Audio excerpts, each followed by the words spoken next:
estou fazendo jus a esse quadro, que é o Diário de Noiva. E esse é o episódio 1. Já estou de branco com aliança, pronta pra casar. Mas brincadeiras à parte, eu estou fazendo esse Diário de Noiva. Já tô até com um caderninho aqui pra vocês, pra compartilhar dicas. Fornecedores também, dependendo quem for do Rio ou quem tá desejando casar no Rio, enfim, ou na Serra do Rio, ou em Búzios, enfim. Eu tenho fornecedores aqui para indicar também, que eu estou fechando, e também documentar, dar dicas, porque eu acho que é legal quando você tem um vídeo mais longo para você falar e expressar tudo o que você está vivenciando, organizando o casamento, o que você vivenciou. Então aqui vão ter vários episódios. E esse episódio a gente fala basicamente do planejamento inicial de fazer casamento. O que seria isso? Quando eu fiquei noiva, eu já tinha decidido com o meu noivo que a gente faria uma festa de casamento, que a gente gostaria de fazer uma festa de casamento. Uma pessoa leiga, como eu era, e não fui em muitos casamentos, agora que eu estou indo no embalo dos casamentos, por exemplo, esse ano, que é 2026, eu tenho 8 casamentos para ir. Quando você é noiva, falam que você acaba compadecendo mais com a noiva e você fica tendo um olhar mais crítico no casamento, mas não no sentido de julgar aquele casamento, mas de às vezes pegar umas referências, ou até mesmo depois você conversa com a noiva, ver o que funcionou pra ela, o que não funcionou, o que ela teria feito diferente, porque no final das contas, a gente sempre tem alguma coisa que a gente faria diferente naquele determinado evento, seja um aniversário, seja um casamento, enfim, sempre tem uma coisinha ou outra que fala, se eu tivesse colocado aquilo ali, poderia ter sido melhor.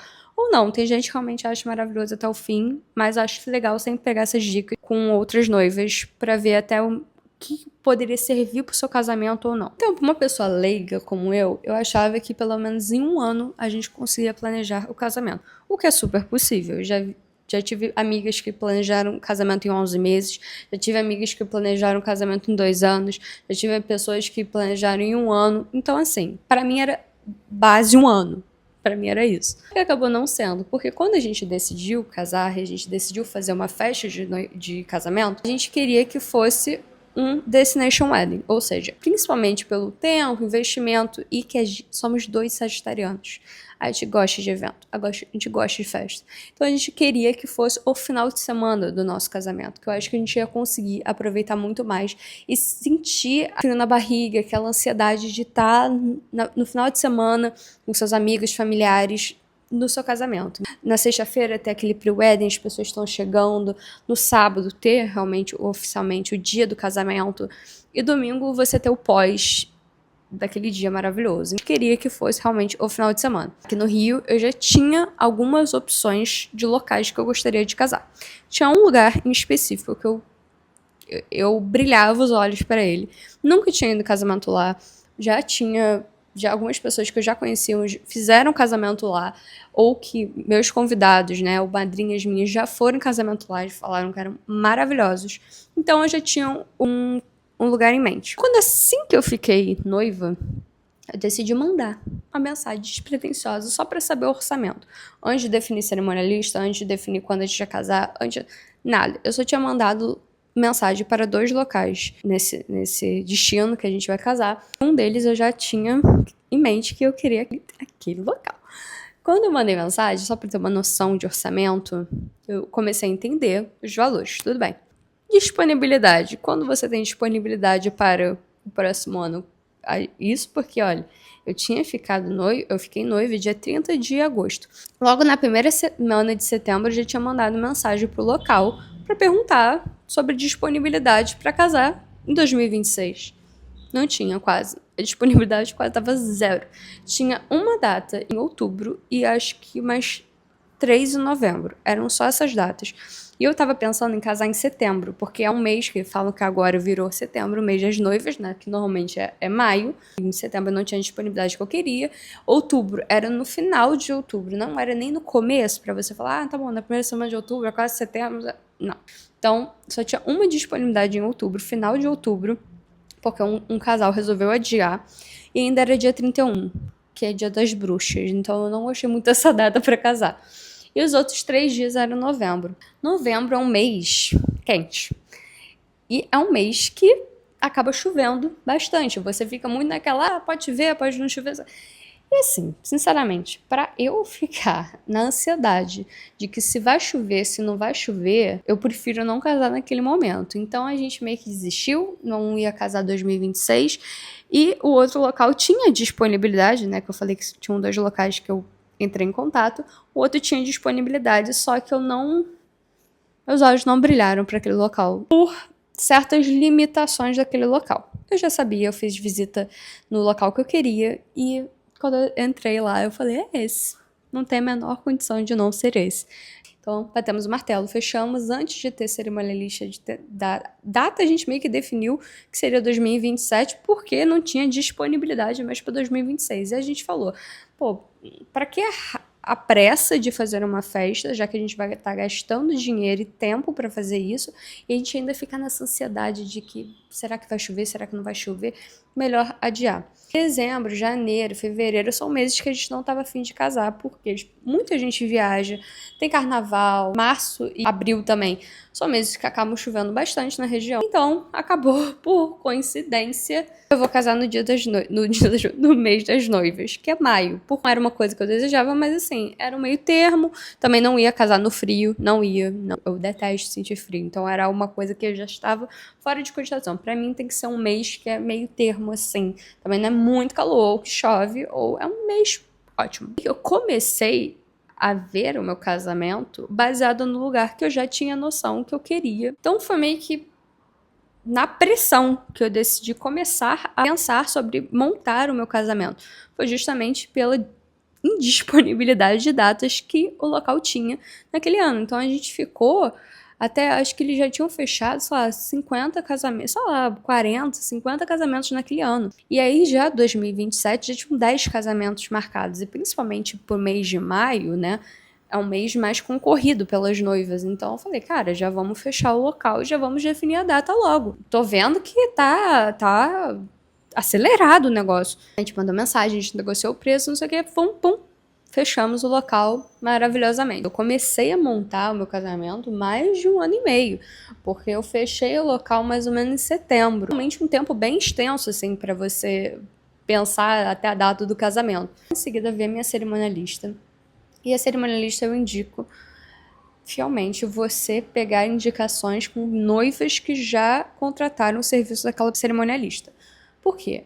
É a melhor pessoa para falar se a pessoa é boa ou ruim. Referência e indicação é a melhor coisa que você pode ter quando você contrata uma cerimonialista. Também não aconselho você ver muitas cerimonialistas. Eu acho que você vai nas pontuais, que você ou já conhece o trabalho, porque você acompanha, ou que uma pessoa muito próxima a você realmente já tenha casado, né, com ela, seria ela ter sido realmente a cerimonialista dessa pessoa, e ela realmente foi uma pessoa muito boa, foi muito solícita, ela fez um trabalho muito bom e profissional, e que realmente você precisa de uma boa cerimonialista com você ao seu lado, porque aquela pessoa vai ajudar a você a planejar o seu casamento todo. Porque realmente, uma das coisas que é muito cansativas, que eu acho extremamente desgastantes, é você ficar correndo atrás de fornecedor, tendo proposta, negociando e tudo mais. A gente negocia, nós estamos negociando vários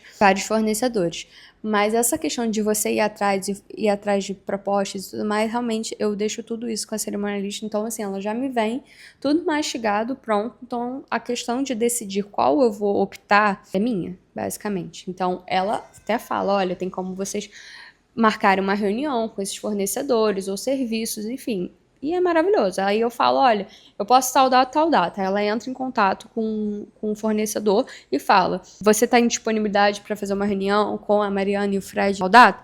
Tem, então maravilhoso. Ela chega lá e já, pum, é isso, maravilhoso.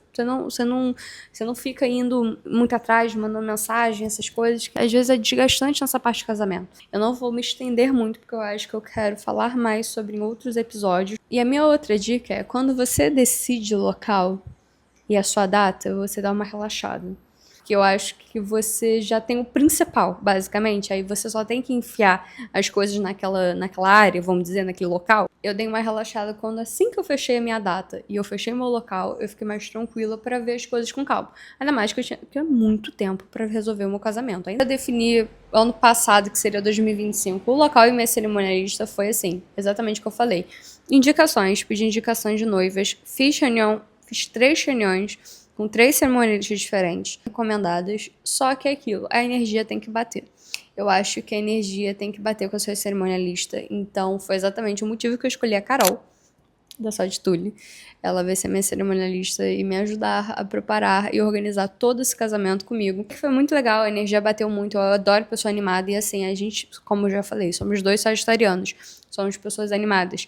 E eu quero, assim, a energia dessa animação dentro do meu casamento. Muito feliz e animada de querer participar desse evento e dar tudo de você esse evento. Além de você realmente, ok, você vai até estar contratando o serviço daquela pessoa, então ela vai ter que fazer um serviço bom, né? A gente espera que ela faça um serviço bom, mas assim, não só isso por você estar pagando, mas genuinamente querer fazer um serviço muito bom, porque você quer proporcionar o melhor para aquele casal. Então assim, eu fui nessa linha, então foi a energia que mais bateu, então por isso eu escolhi ela como minha cerimonialista. Maravilhoso, ano se passou, entramos em 2026. No começo eu tava meio, será que eu vejo? Será que eu não vejo? Porque as primeiras coisas que você também tem que decidir do seu casamento, né, bem no começo, são as pessoas que personalíssimas, ou seja, você não tem como substituir aquela pessoa. Se você quiser aquela maquiadora, você vai ter que contratar aquela maquiadora. Então, que é DJ, maquiadora, fotógrafo e filmmaker.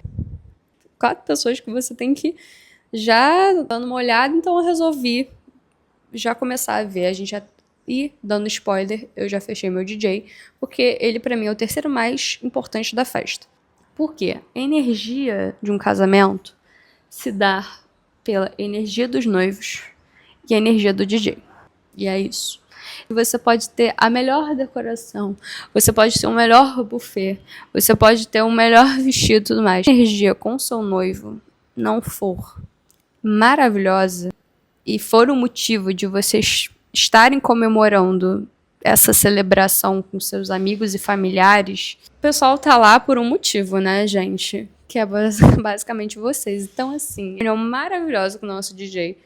Eu fui bem cri-cri, eu já falo, porque eu falei pra ele, olha, eu tô em medo, eu já fui em alguns casamentos assim, que eu não gostei muito, que eu achei que faltou um pouco. Fui muito sincera com ele, também não queria chegar ao ponto de ditar pra ele o trabalho dele, entendeu? Mas assim, eu fui muito detalhista de situações que eu já vi alguns dias que eu não gostei, que eu achei que faltou aqui, que a energia não foi de tal forma, enfim. Muito, muito sincera com ele. E eu achei também, energia.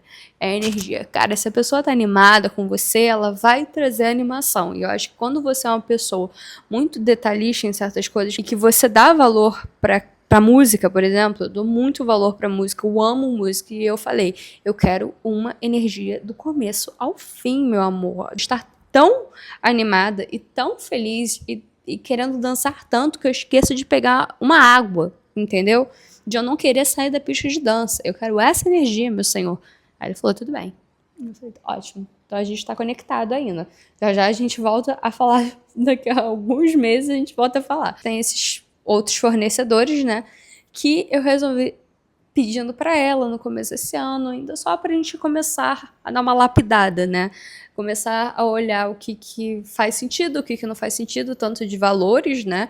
Como também, às vezes, de portfólio, porque é aquilo, fotógrafos, eu estou tendo uma leve dificuldade com fotógrafo, já digo, porque eu sou também cri-cri para as fotos. Cada fotógrafo tem a sua personalidade, seu estilo de fotografia. Tem gente que tem filtro, tem gente que não coloca filtro, tem gente que coloca uns filtros que eu não gosto, tem fotografias que são muito engessadas de casamento. Então, assim, cada fotógrafo tem seu perfil. Então, estou tendo uma agora, dia 10 de fevereiro, uma leve dificuldade de escolher a minha fotografia. A única coisa que eu defini foi meu DJ. A minha maquiadora também não defini, o meu fotógrafo não defini e o meu filmmaker também não defini. Só que o filmmaker já tá, vamos dizer, 2 passos à frente do que esses outros. Principalmente fotógrafo. Então, assim, eu ainda vou sentar com o Fred, a gente vai chegar e vai conversar, e eu vou olhar, a gente vai se olhar e falar, meu Deus, eu tenho uns 15 orçamentos. Eu pedi uns 15 orçamentos de loucura, porque eu comecei a ter uns orçamentos, aí eu falei, será? Acho melhor pegar mais. No das contas, eu tenho 15 orçamentos de fotógrafo para analisar. E a gente dá uma lapidada, pelo menos, pra gente definir 3 fotógrafos que a gente vai colocar em ranking, da top 1, top 2, top 3, pra gente fazer uma reunião que eu acho de suma importância você fazer a reunião com esses fornecedores, para eles entenderem, para você entender o trabalho deles e como eles funcionam também. Uma breve introdução de muitos assuntos ainda que a gente está vendo sobre o casamento, mas eu acho que vai ser legal a gente compartilhar isso, ou compartilhar dicas, aí depois vocês podem botar dicas do que vocês acharam, dicas que vocês me dão. Foi basicamente eu mostrar onde eu estou na minha etapa de casamento, meu local, minha cerimonialista e meu DJ. Perfeito. Ainda tem muita coisa para definir? Muita. Mas é demais. É incrivelmente demais a quantidade de coisa que você tem que definir ainda. Como eu falei, tô passando o mesmo tempo, tô vivenciando esse momento e descobrindo certas coisas com vocês também. Porque sou muito leigo no casamento, tô descobrindo esse mundo agora, então acho legal assim, ter um vídeo mais longo para falar como está sendo a minha experiência e as dicas que eu também tô dando ao longo desse processo. Eu espero que vocês tenham gostado e futuramente vem o episódio 2 com mais atualizações, com mais novidades, pode ser com mais estresse, com menos estresse, com mais ansiedade, com menos ansiedade, mas até agora eu tô tranquilo. É isso.